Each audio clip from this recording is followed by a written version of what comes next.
दोस्तों, रोज़ की तरह लिखने ब्लॉग में सबका हार्दिक स्वागत है। सबके मंगल हो उसकी कामना के साथ बड़ों को मेरा सादर नमस्कार, छोटों को मेरा आशीर्वाद। मैं ठीक हूँ दोस्तों, आप ठीक होंगे। आज के उत्तरकांड के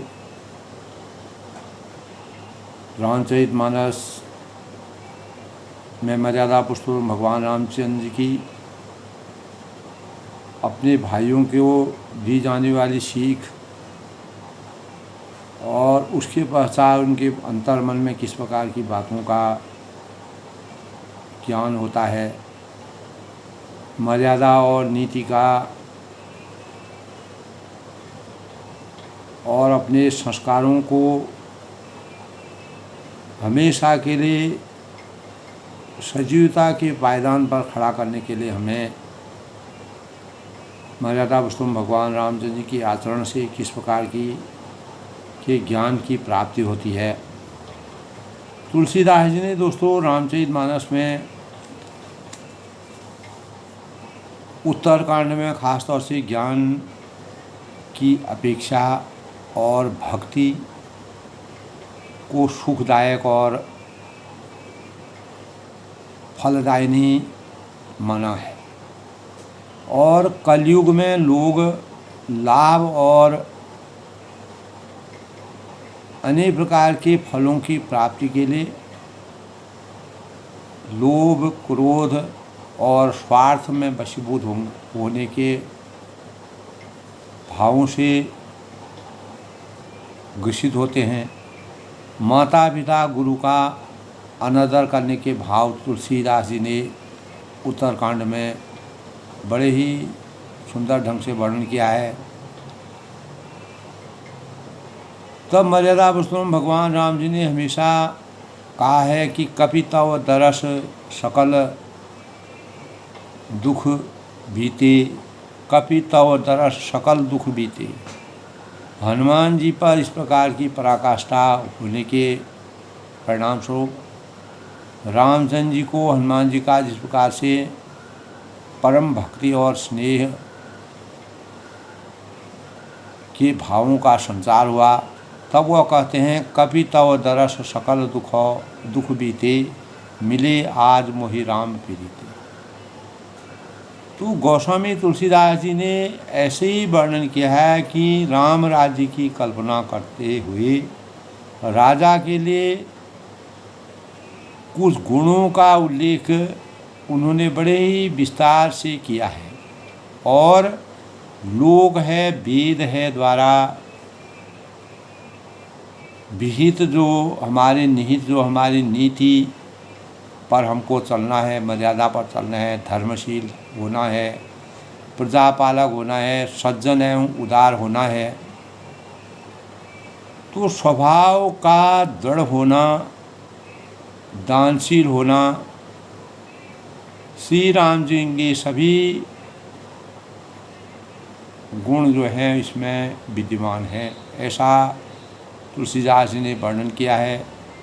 राम राज्य की 5 मुख्य विशेषताएं इस काल में सभी सुखी हैं, सभी कर्तव्यपरायण हैं, सभी दीर्घायु हैं, सभी में दान प्रति प्रेम है, प्रकृति की उदारता का वर्णन है, और सभी नैतिक कार्यों को बड़े ही ढंग से उनकी समीक्षा की जाती है और सभी लोग प्रसन्न और सुख की अनुभूति करते हैं। सब लोग संतुष्ट रहते हैं, हृष्टपुष्ट हैं। सुख संतुष्टि और तन मन दोनों मन की और तन संतुष्टि का अपार भाव छुपे हुए हैं। तो तुलसीदास ने दोस्तों उत्तरकांड में इन सब भावों का मर्यादा पुरुषोत्तम भगवान राम जी के आदर्श जीवन का जो वर्णन किया है,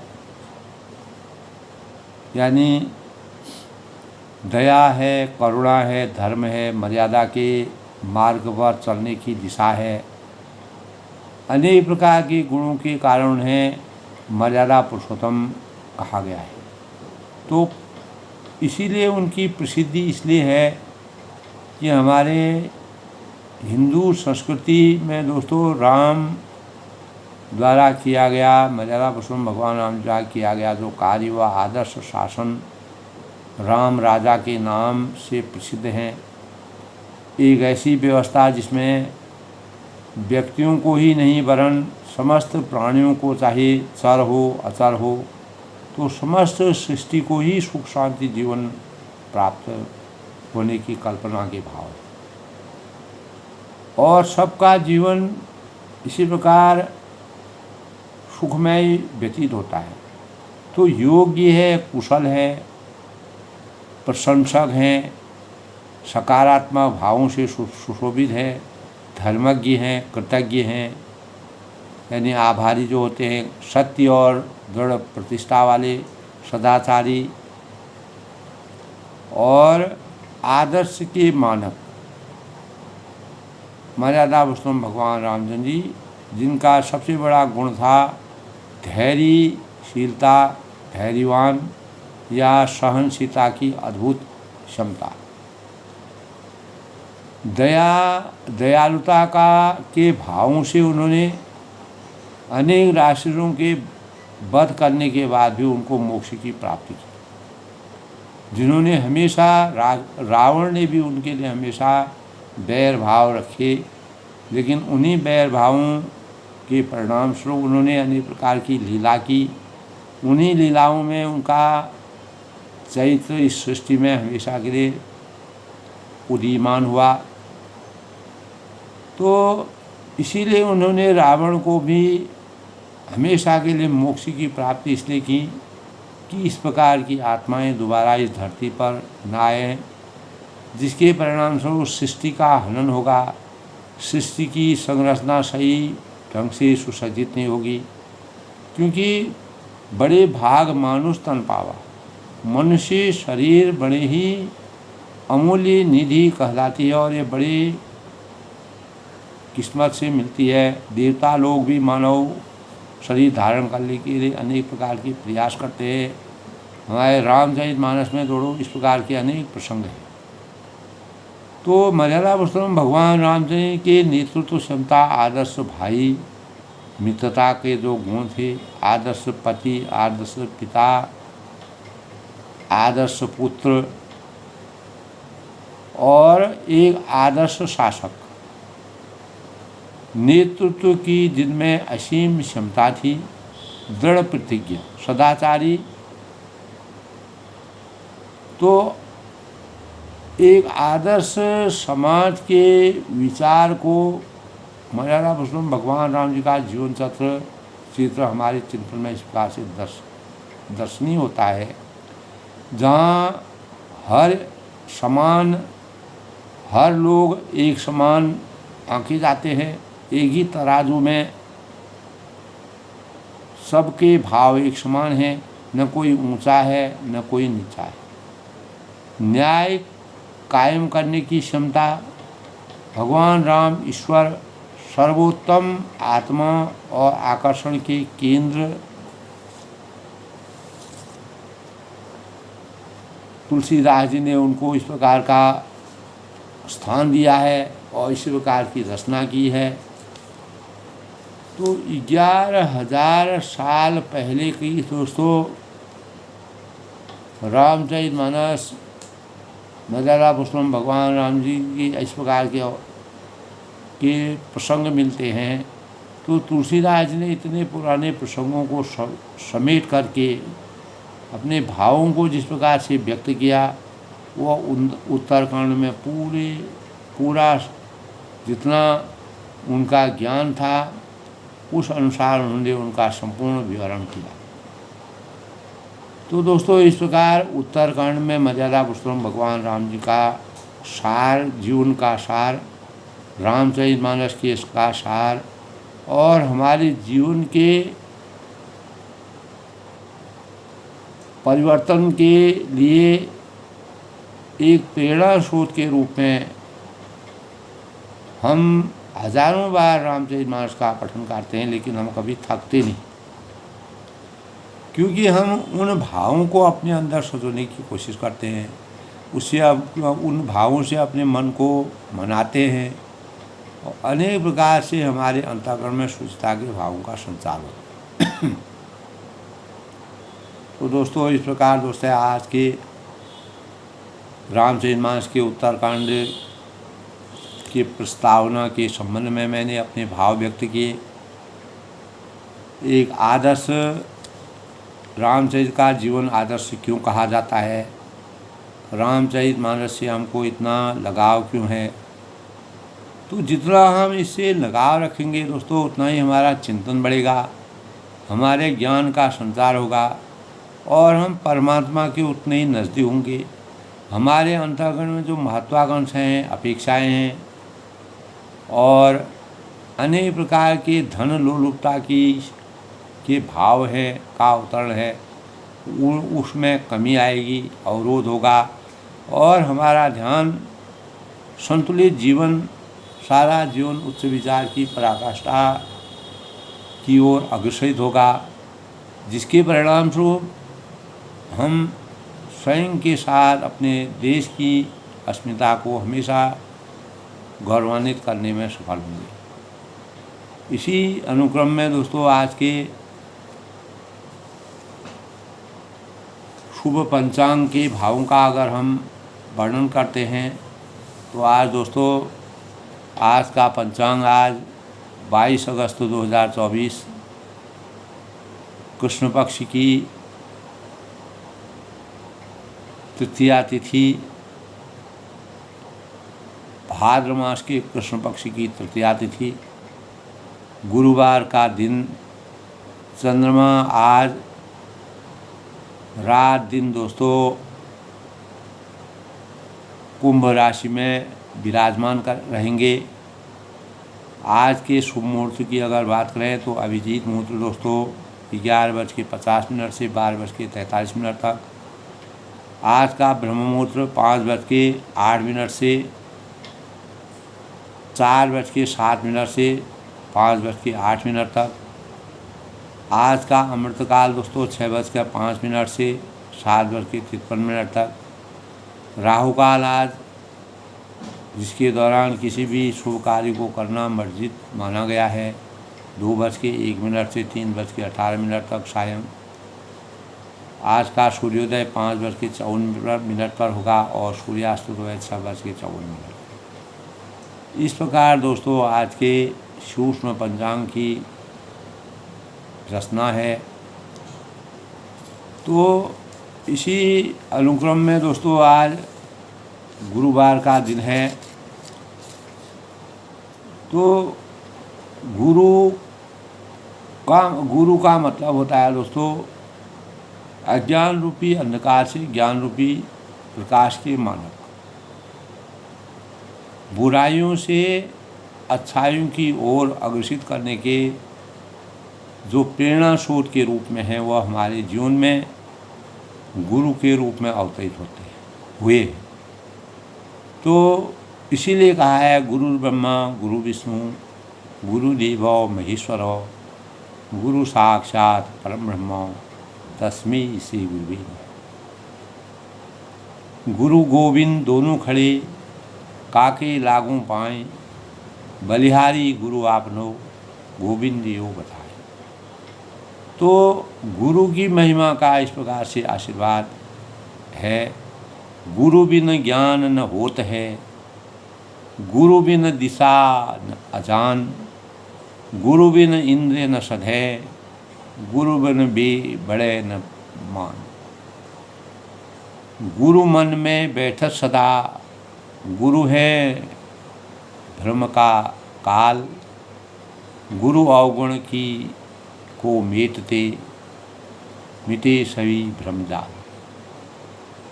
तो बुद्धिभूतं त्रिलोकेशं तं नमामि बृहस्पतिं, ओम बृंग बृहस्पति नमः, ओम ग्रां ग्रीं ग्रौं सह गुरुवे नमः, ओम ह्रीं नमः। तो गुरु दीक्षा का मंत्र दोस्तों एन्ते सर्वे विप्रस्य श्रोषे तिष्ठतिदा दक्षियो श्रुतिनिष्ठीवने चैव दन्तोष्टिष्टिं तथा नते परित्राणां च सम्मसि दक्षिणं श्रवणं स्पर्शेत।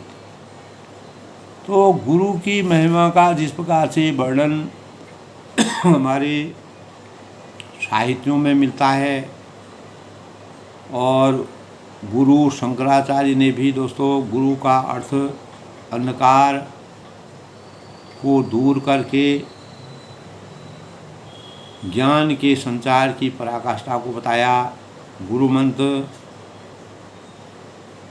बुद्धि भूतं त्रिलोकेशं तम नमामि बृहस्पतिं नमो ओम बृहस्पति नमः ग्रां ग्रीं ग्रौं सः गुरुवे नमः।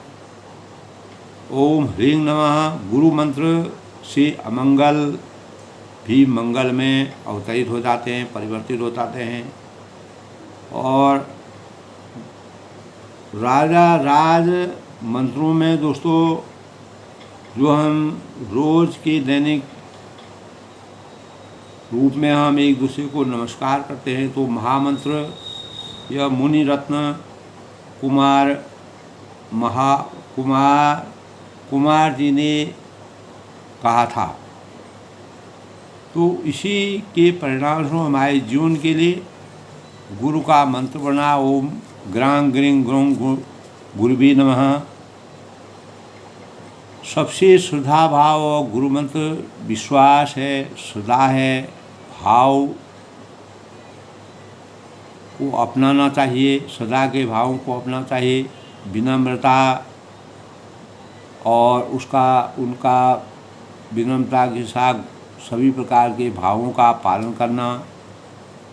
गुरुवार दोस्तों आध्यात्मिक उन्नति व समृद्धि का द्योतक माना जाता है। तो विष्णु भगवान की पूजा का बड़ा श्रेय है दोस्तों।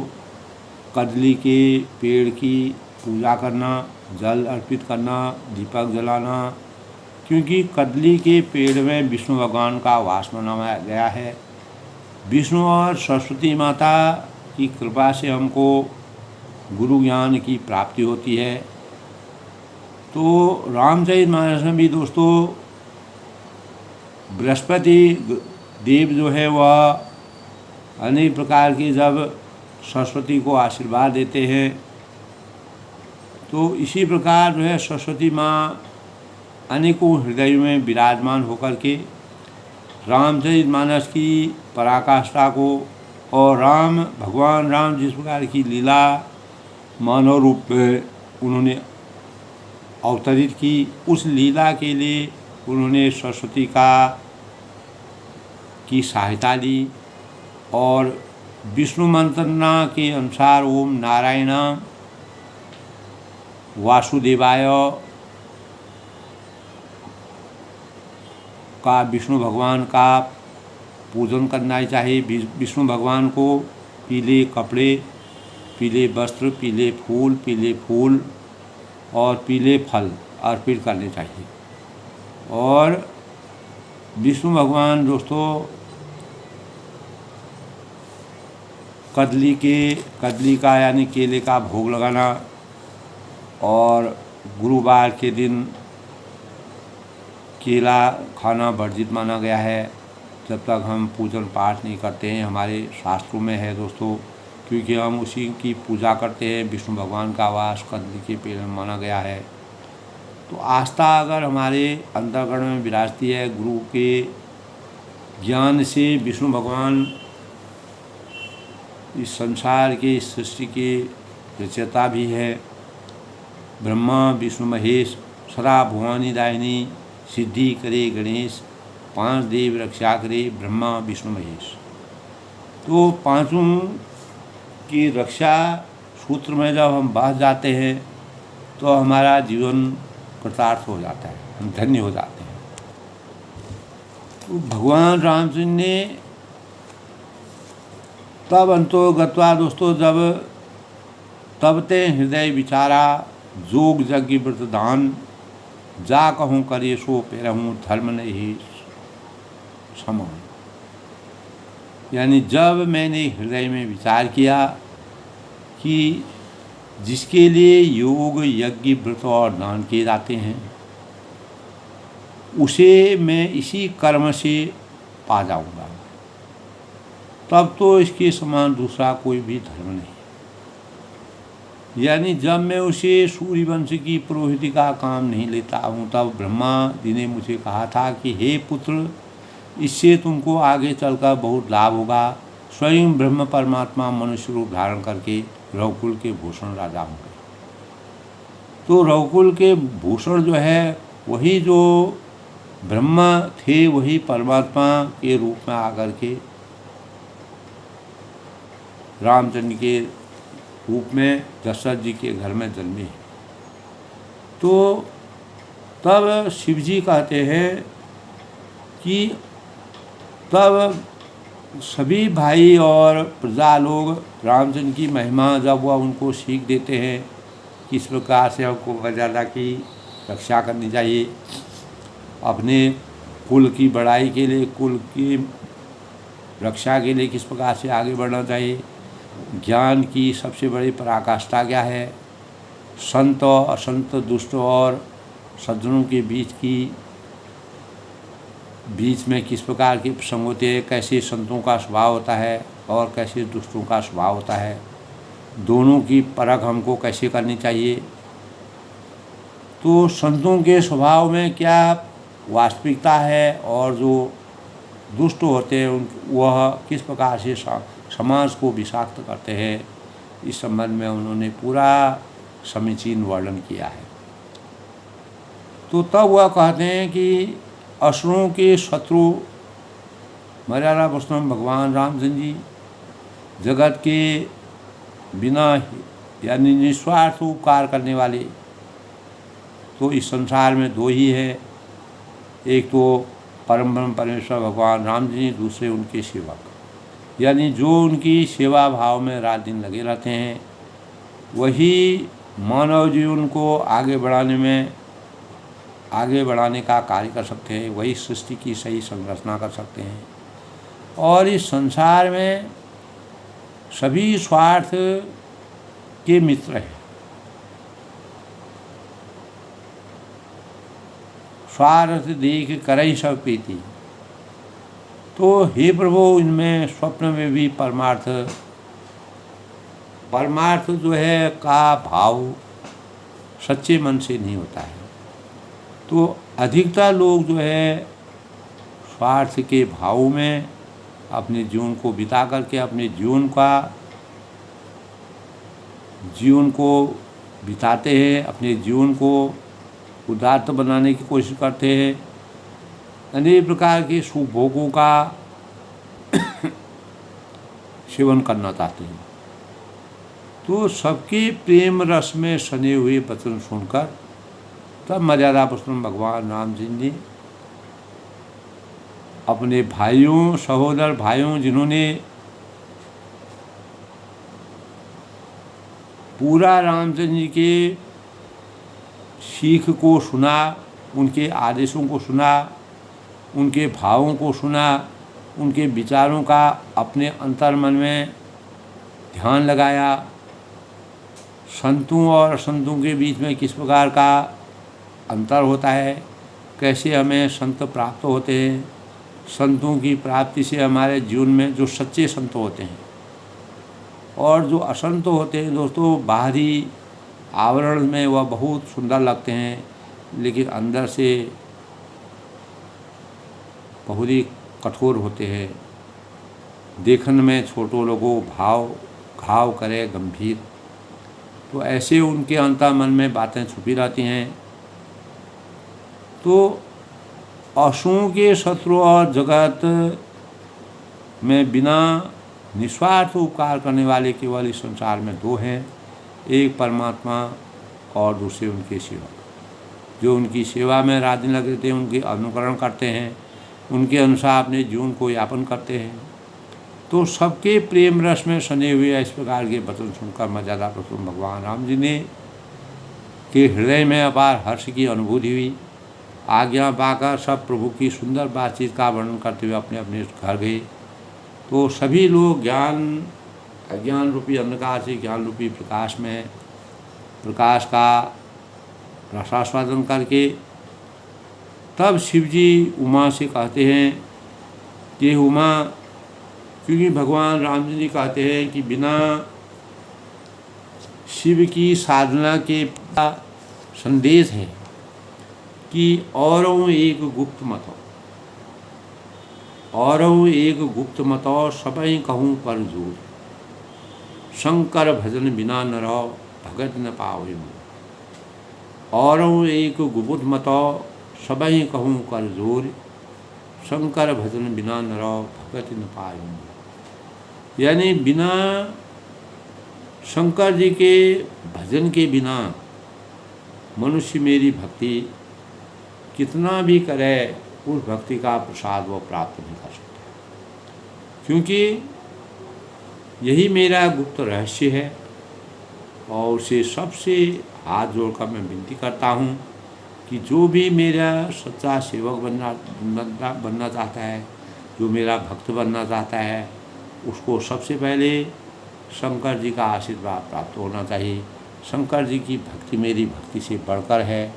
और जब आप शंकर जी की भक्ति से तृप्त हो जाएंगे तभी मेरी भक्ति करेंगे। अनेकों प्रसंगों पर मर्यादा पुरुषोत्तम भगवान राम ने कहा कि जो शंकर जी की भक्ति नहीं करता है और वह मेरा भक्त नहीं करता है, चाहे मेरा कितना भी भक्ति करे, तो शंकर के बिना मेरी भक्ति नहीं हो सकती है। सत्यम शिवम सुंदरम इसलिए कहा गया है दोस्तों। मर्यादा पुरुषोत्तम भगवान राम जी ने अपने जीवन में, मानव जीवन में अवतरित होकर के शिव भगवान, शिव के ही स्वरूप मर्यादा पुरुषोत्तम भगवान राम जी थे, जिनके अंतर्गत दया थी, करुणा थी, शील था, स्वभाव था, उदारता थी, दयालुता थी, सच्चे राजा की अनुभूति, सच्चे भाई की अनुभूति, सच्चे पुत्र की अनुभूति और एक सच्चे प्रजा रक्षक की अनुभूति, एक सच्चे पुत्र की अनुभूति।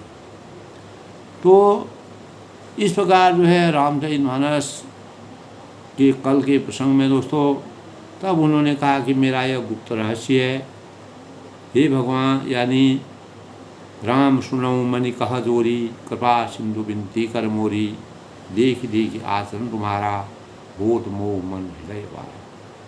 यानी मुनि ने अनेक जो वशिष्ठ मुनि तक थे, मर्यादा पुरुषोत्तम भगवान राम जी एक बार वशिष्ठ मुनि आए, उनके पास आए थे।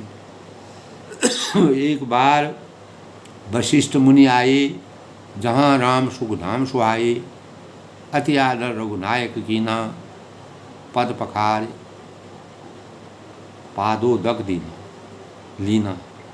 तो एक बार वशिष्ठ जी उनके पास आए थे, सुंदर सुख के धाम श्री रामचंद्र जी जहाँ पर विराजमान थे, और श्री रघुनाथ जी ने उनका बहुत ही आदर किया, सत्कार किया, मान सम्मान किया, क्योंकि कुलगुरु थे और उनके चरण धोकर उन्होंने उनके चरणामृत का सेवन किया। दोस्तों, उस समय के गुरुओं का आशीर्वाद, जिनको न लोभ था न मोह था, निरंतर परमात्मा की भक्ति में आसीन रहते थे। तो ऐसे में मर्यादा पुरुषोत्तम भगवान राम जी अपनी लीला, अपने गुरुओं से जो आशीर्वाद, जो ज्ञान की प्राप्ति की थी, तब मुनि ने हाथ जोड़कर उनसे कहा कि हे कृपा सागर श्री राम, राम सुनऊ मुनि कह कर जोरी, कृपा सिंधु बिनती कसमोरी, देख देख आचरण तुम्हारा, भूत न मोह मम हृदय अपार। तो तब मुनि उनसे कहते हैं कि कल के प्रसंग में था दोस्तों, कि मुनि ने हाथ जोड़ कहा कि हे कृपा के सागर मर्यादा पुरुषोत्तम भगवान राम जी, मेरी कुछ विनती सुनिए। वह विनती क्या है? आपके आचरणों, मनुष्य के अंतर्गत अंतर्मन में मानवता के चैत्र के सही साकार स्वरूप को देखकर मेरे हृदय में अपार मोह और हमेशा के लिए जो मोह रूपी भ्रम होता है, वो हमेशा समाप्त हो गया। महिमा अमित वेद नहीं जाना, मैं के ही भांत कहूँ भगवाना। उपरोहित कर्म अति मंदा, वेद पुराण स्मृति कर निंदा। यानी हे भगवान, आपकी महिमा की सीमा असीमा है, अपरंपार है। वेद भी इस बात को नहीं जानते हैं, हमारी नीति और वेदों में भी, क्योंकि अंतर्यामी है आप, फिर मैं किस प्रकार से आपका वर्णन कर सकता हूँ। तो पुरोहिती का काम, यानी जो पेशा करते हैं, जो ब्राह्मण का काम करते हैं और सुख दुख में जो है कार्यों को करते हैं, उनके संस्कारों को करते हैं, तो पुरोहितों का कर्म पेशा बहुत ही नीचा माना गया है, क्योंकि वह हमेशा लोभ मोह उनके अंतर्गत भरा रहता है और वह धन अर्जित करके अपने जीवन का पालन पोषण करना चाहते हैं, करते हैं। तो पुरोहिती का जो कर्म है, पेशा है, बहुत नीचा माना गया है। वेदों में, पुराणों में, स्मृति में सभी इसकी निंदा करते हैं। तो दोस्तों, लेकिन कार्यों को परिणित करना आवश्यक है। तब जब न लेऊ में तब विधि मोही, कहा लाभ आगे सुतो ही, परमा तमा ब्रह्म नर रूपा हो वही रघुकुल भूषण। जब मैं उसे सूर्यवंश की पुरोहिती का काम नहीं लेता था, तब ब्रह्मा जी ने मुझसे कहा था कि हे पुत्र, इससे तुमको आगे चलकर बहुत लाभ होगा, जिसके परिणाम स्वरूप स्वयं ब्रह्म परमात्मा मनुष्य रूप धारण कर रघुकुल के भूषण राजा होंगे। तब मैं हृदय विचारा जोग यज्ञ व्रत दान। तब मैंने हृदय में इस प्रकार का विचार किया कि इसके लिए योग, यज्ञ, व्रत और दान किए जाते हैं, उसे मैं इसी कर्म से प्राप्त कर लूँगा। तब तो इसके समान दूसरा और कोई धर्म इस संसार में नहीं। तो सबसे बड़ा धर्म यही है कि भगवान, यानी वेद पुराण और स्मृति सभी की सेवा करना, उनकी मर्यादा के अनुसार चलना। तो इस प्रकार से दोस्तों, ने अपने जीवन को मुनि के दर्शन पाकर, मुनि वशिष्ठ जी के दर्शन पाकर, उनके चरण स्पर्श का स्पर्श कर, उनका जलपान कर आनंद की अनुभूति की। आज के प्रसंग में दोस्तों, जप तप नियम जोग निर्धर्मा, श्रुति संभव नाना शुभ कर्मा, ज्ञान दया दम तीरथ मंजन, जहाँ लगी धर्म का श्रुति संजन। यानी जब है तब है, नियम है, योग है।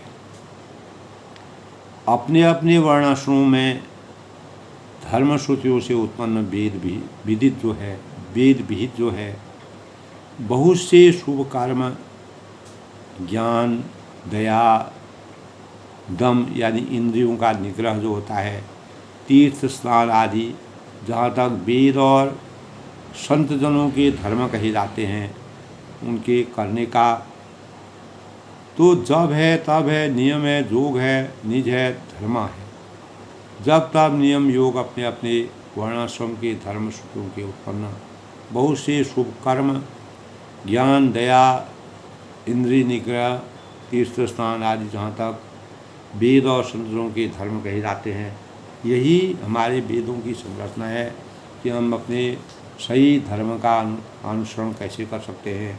जब हम वेद की मर्यादा का ज्ञान हमको होगा, तो आगम निगम पुराण अनेका, पढ़े सुने कर फल प्रोए का, तव प्रो पंगत पीत निरंतर, सब साधन कर फल सुंदर। तथा उन्होंने कहा कि हे प्रभु, अनेक तंत्र हैं, वेद है और पुराणों में पढ़ने और सुनने का सर्वोत्तम फल एक ही है। वो क्या है? तव पद पंकज प्रीत निरंतर। सब साधनों का यही एक सुंदर फल है कि आपके चरण कमलों में सदा श्रद्धा प्रेम रहे, प्रेम विद्यमान रहे, और इसी के परिणाम स्वरूप आप अपने जीवन को सकारात्मक भावों से अपने जीवन को सकारात्मक दिशा की ओर अग्रसरित करें।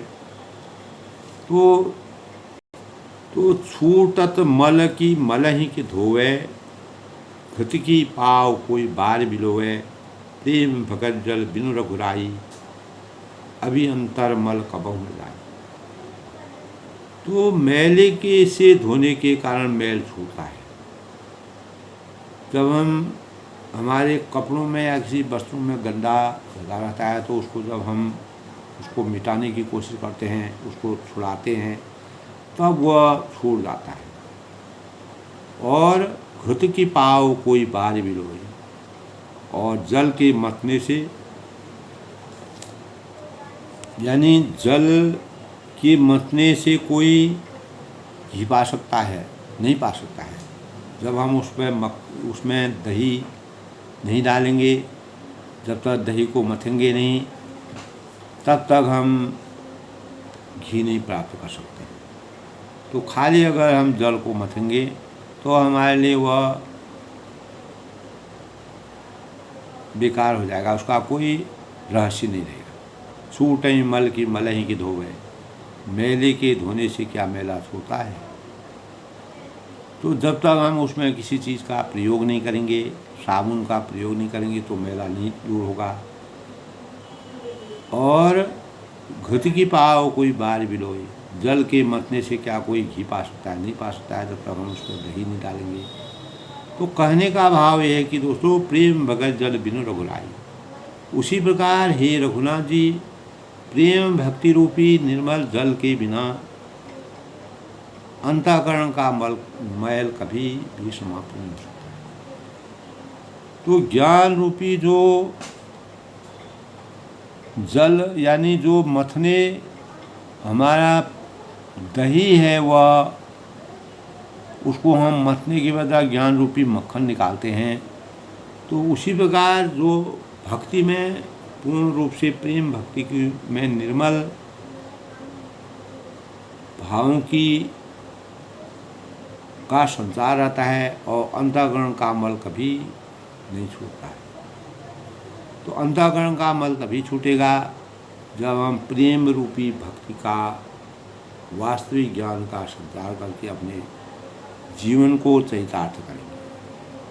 सोई सर्वज्ञ तज्ञ सोई पंडित, सोई गुण ग्रह विज्ञान अखंडित, दत्स सकल लक्षण जो तो सोई जाके पद सरोजति।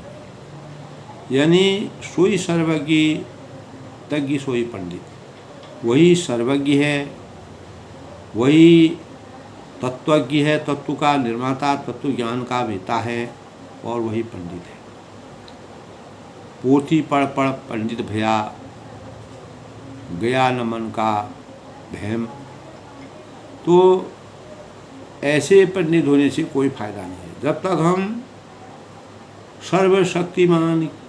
सर्वशक्तिमयी परमात्मा का आशीर्वाद न हो, तत्व ज्ञान की पराकाष्ठा हमारे अंदर न हो, और पंडित की वास्तविक भावों का हमारे अंतर आवश्यक नहीं। सोई गुणग्रह विज्ञान अखंडित, वही गुणों का घर और अखंड विज्ञानवान है। दत्स सकल लक्षण युक्त होई, वही चतुर और सस्व लक्षणों से युक्त है, जिसका आपके चरण कमल में अपार प्रेम है।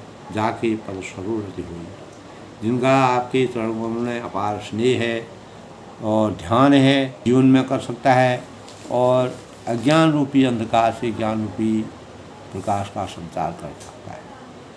इस प्रकार वशिष्ठ मुनि ने अपने रामचंद्र जी के से अपार नीतियों की मर्यादा के अनुसार जो जीवन होता है, पंडित का जीवन किस प्रकार का होता है, शास्त्रों की मर्यादा में हमको किस प्रकार से बताया जाता है। तो संपूर्ण वृत्तांत जो है मर्यादा पुरुषोत्तम भगवान राम जी के, वही वशिष्ठ जी उनके कुलगुरु थे, जिन्होंने उनको ज्ञान दे करके उनको बचपन से ही जो है उनके सानिध्य में रहे थे। नाथ एक बर मांगहूँ राम कृपा कर दे। तब उन्होंने कहा कि हे नाथ, मैं श्री रामचंद्र जी, मैं आपसे एक वर मांगने आया हूँ। वह क्या है? राम कृपा कर देव, कृपा करके दीजिए वह मुझे। वह क्या है? जन्म जन्म प्रभु पद कमल। और उन्हें यही कहा, प्रभु के चरण कमल में मेरा प्रेम जन्म जन्मांतर में कभी भी न घटे। हमेशा परमात्मा की आसक्ति में मेरा जीवन हमेशा समर्पित है। परमात्मा के हृदय में मेरा वास हो और आपके हृदय में मेरा जीवन हमेशा अवतरित रहे। पर यही मेरा नाथ एक वर मांगहूँ। इन्हीं भावों से संतप्त होकर के कुल गुरु वशिष्ठ जी उनके पास आए और उन्होंने एक वर मांगा, आपकी दया दृष्टि, आपकी कृपा दृष्टि मुझ पर बनी रहे। क्योंकि उनको मर्यादा पुरुषोत्तम भगवान राम की दिव्य स्वरूप का पता था। मोक्ष की प्राप्ति का एक ही द्वार है, वह है परमात्मा की का आशीर्वाद, उनकी कृपा दृष्टि। तो जन्म जन्म प्रभु पर पाऊँ। सारे संसार में, सृष्टि के हर क्षेत्र में, हर जगह आप विचरण करते रहेंगे। जब तक परमात्मा का आशीर्वाद नहीं होगा तो हम आत्म ज्ञान, आत्मशक्ति और भक्ति के वास्तविक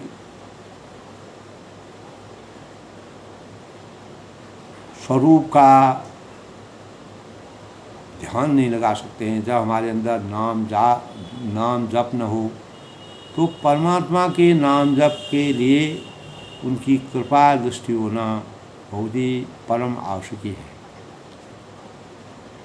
क्योंकि वही हमारे अंतर्मन के मैल को हमेशा समाप्त करने वाले हैं। उनके आशीर्वाद से, जैसे हम कपड़े से मैल को दूर करने के लिए साबुन का प्रयोग करते हैं, उसी प्रकार परमात्मा के आशीर्वाद को प्राप्त करने के लिए, अपने अज्ञान रूपी अंधकार से ज्ञान रूपी प्रकाश में संतरण करने के लिए परमात्मा का आशीर्वाद बहुत ही आवश्यक है। तभी हम इस जन्म मरण के अनेक प्रकार के अज्ञान रूपी अंधकार से जन्म जन्मांतरों में हमारा जीवन हमेशा सशक्त बन सकता है। और जब परमात्मा का आशीर्वाद प्राप्त हो जाता है और उनका वरदान हमको प्राप्त हो जाता है, तो हम इहलोक और परलोक में परम ब्रह्म की प्राप्ति करते हैं और परमात्मा का आशीर्वाद करके अपने कर्तव्यों के सही निर्वहन के साथ अपने जीवन को चरितार्थ करते हुए जन्म जन्मांतर के जो हमारा प्रेम है वह परमात्मा में आसक्त रहे। तो हर जन्म में हमको परमात्मा की प्राप्ति हो, जिससे हम उनके आशीर्वाद से अपने जीवन को धन्य समझें। इस प्रकार जो वशिष्ठ मुनि थे, उन्होंने परमात्मा का आशीर्वाद प्राप्त किया और इसी प्रकार का वरदान मांगा। और तब मर्यादा पुरुषोत्तम भगवान रामचंद्र जी के वास्तविक स्वरूप का उनको ज्ञात हुआ। तब उन्होंने कहा, हे नाथ, हे कि मैं आपसे एक वरदान मांगता हूँ और उसको आप सहर्ष मुझे दीजिए। और आपके चरण कमलों में मेरा अथाह प्रेम बना रहे। जब तक आपकी कृपा दृष्टि होगी तब तक मेरा आपके चरणों में अनुराग नहीं होगा।